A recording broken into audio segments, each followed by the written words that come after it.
Welcome back to Folk Tales of the African Savannah, where age-old tales come to reality and new ones are brewed. Sit, relax, and enjoy. Don't forget to subscribe.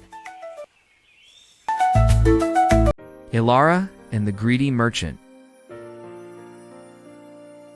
In the heart of a serene yet struggling village, there lived a compassionate young woman named Elara. Her kindness was woven into the fabric of the community. She stitched torn garments, shared her meager meals with the hungry, and soothed crying children when their parents had no lullabies left to sing. One evening, the arrival of a grand, gold-adorned carriage disrupted the village's quiet rhythm. The merchant Lucius had arrived, his reputation preceding him like an ill omen.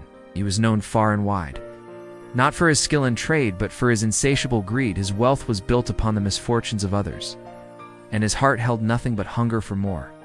Lucius wasted no time in assessing the village. It was ripe for exploitation, fertile lands, hard-working farmers, and no competition. Under the guise of generosity, he offered the villagers a deal. He would buy their harvest in bulk, promising security and prosperity. But the price he set was a mere fraction of its worth. With no other option, the farmers, desperate to feed their families, begrudgingly agreed. Days turned to weeks, and Lucius's deception bore fruit for him alone. The villagers suffered, their food stores depleted, while Lucius's granaries overflowed. Hunger gnawed at them, and despair spread like wildfire.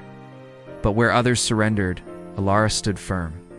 She confronted Lucius one evening as he feasted alone, surrounded by abundance. "Share with the people," she implored, her voice steady despite the weight of injustice. He merely laughed, brushing her words aside like dust on his lavish table. Determined, Elara sought counsel from the wise village elder, who spoke of a legendary tree hidden deep within the enchanted forest. "It answers only to the selfless heart," the elder whispered, "granting true desires to those who wish not for themselves." Without hesitation, Elara embarked on her perilous journey. The forest was alive with trials, twisting paths, whispering shadows, and riddles whispered by the wind. At one point, a wounded bird lay before her, wings tangled in thorny vines. Though exhaustion tugged at her limbs, she paused, gently freeing the creature and nursing its wound. The bird, in return, guided her through the labyrinthine woods to a towering tree that pulsed with an otherworldly glow. Standing beneath its ancient branches, Elara made her wish not for riches nor revenge, but for her people to be liberated from suffering. The tree rustled, its leaves shimmering like stars. Elara returned to the village, uncertain if the magic had listened. But at dawn, the miracle unfolded. The fields flourished overnight, crops thriving beyond imagination. The villagers woke to a bounty they had never seen before, food in abundance, and the burden lifted from their weary souls. Lucius, greedy to claim the newfound fortune, was met with an unexpected force.